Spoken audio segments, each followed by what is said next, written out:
brokers just feel exhausted by the Compass, Zillow, now KW, apparent male genitalia measuring contest that's happening over private listings. Let's be so for real. Private listings are only a great option for a select few listings. The vast majority of home sellers are better served by their listings being publicly available to all buyers and agents in an area. All right. Well, that was hard to listen to. Her voice was a little bit nasally, but you have to listen to me talk too. So there's that. What she's going on about is something that I talk about pretty much every Monday for the last 3 months, is that not even agents want this coming soon or private listings or anything.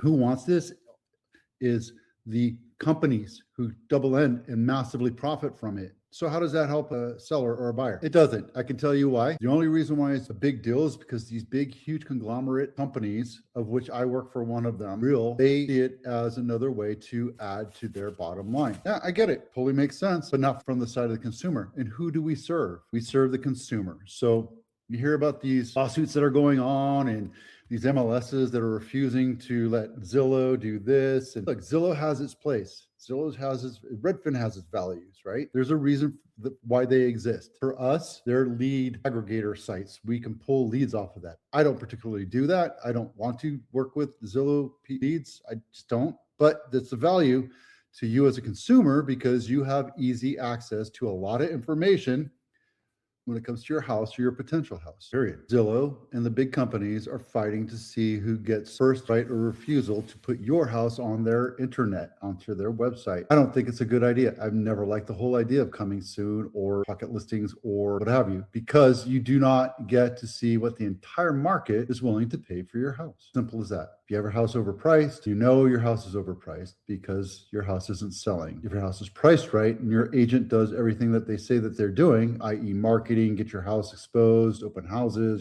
open houses don't really sell houses. I know people are like, my person walked into the open house. Yeah, but he knew about that. That buyer knew about it from the MLS. And that buyer walked in because he either didn't want to have an agent, which is underhanded, or also their agent was too busy. They didn't want to go to open houses with them, or they felt like it was inconvenience. So yeah, there's that. But if you really want to see a house, you set it up with your agent. Anyway, that's that. This is great. The link is in my blog. Please take a look at it. It's very nice to watch. And there you go. Let's get on to the next thing. 29% of home buyers paid cash in March, the lowest share for that month since 2020. Why is this important? Because we see shifting. The rates are still 7 right now. Unquoted data, no points. 0.7% is still very unaffordable for a lot of people. Yet even buyers with all cash are not buying houses. Why? They are. It's not as much as they were the same time last year, because the housing is contracting right now. The housing market is contracting across the globe, across the US, not necessarily in your zip code or your neighborhood, right? But overall it is. Buyers are feeling jittery about the economy, and it's not financially comfortable to drop a huge chunk of money into a home. They may prefer some cash on hand. What are people with money doing right now? They're keeping it in the stock market, they're buying crypto, or they're buying businesses, not necessarily houses right now. So I suggest you diversify. I'm not a financial expert, so go talk to your financial guy and find out what they say, right? Cash purchases are most common in affordable metros and places that attract affluent retirees, right? So there you go, Riverside, Fort Lauderdale, Palm Beach, yada. They also cited something around here about the war and the economy. But that's been like here, widespread economic uncertainty, including concerns about the Iran war, rising oil prices, inflation, recession jitters, is also playing a role when the economy is topsy-turvy. Even affluent buyers who can afford pay cash may be inclined to preserve money in savings accounts or other investments. All right, I'm selling. Why would I want to put money into a house that I'm leaving? Good question. I'm glad you asked. It depends on who your buyer is. If you want to attract investors and first-time home buyers who can barely scratch together 2 nickels to buy a house, then don't do anything to your house. I totally understand that, right? You might be able to attract the right buyer at the right time, and your timing is perfect. I suggest you try it, but if it doesn't, or you don't get the results you want, understand that there's a whole reason why you could do it. Put some money into your house. I don't know, paint your house, or I don't know, fix repairs, or make it look better. If you're interested in downloading your pre-inspections, this is what buyers look at. right? They look at every nook and cranny. They want to have an inspection. If you have an inspection done ahead of time, then you can say, I want this thing done as is. So there you go.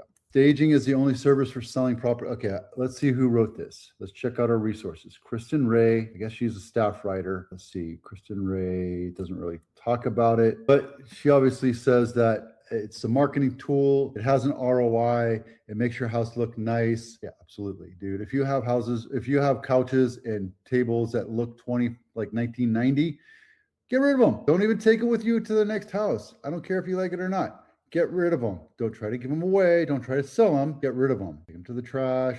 Take it to the recycle. In San Jose, homeowners can take up to 12 items. You get rid of 12 items every week as long as they put it out and make sure it's done right. All right? Get rid of it. There's no value in it unless you could put it on Facebook Marketplace or whatever, and it's gone in a week. After that, it's obvious people don't want it. So get rid of it. So get your house staged. All right?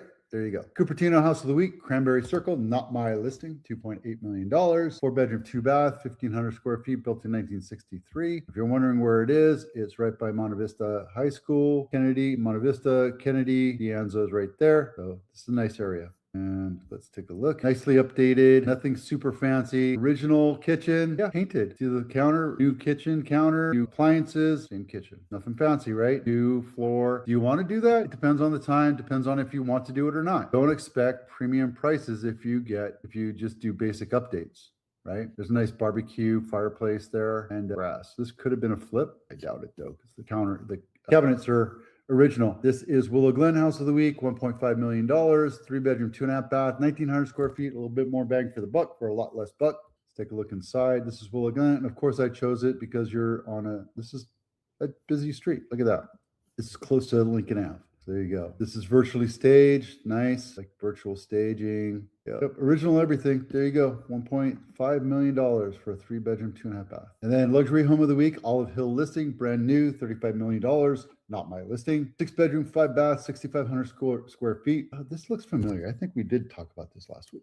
38 days on market. Yeah. Called it a new listing, but it's not a new listing. This is nice though. If I had $38 million, I would buy this one. There you go. And then home inspection checklist. Link is in the blog and nothing super crazy to worry about here. I'm not seeing any major jumps in numbers. New listings are pretty moderate. Days on market, not going anywhere sky high. Number in contract. Alameda had 162 in contract versus Santa Clara 160. So Alameda is the winner this week. However, we're still not on pace to get to 8,200. We're about 1,000 off right now. It's slowing down. That number is going to slow down over the next couple of months. We're at $8 billion in sales in Santa Clara County. The next highest is San Mateo. And average sales price in Santa Clara County is $2.5 million. And then $2.9 million in San Mateo. That's not average over year. That's week on week. And the average median price is 0.1 and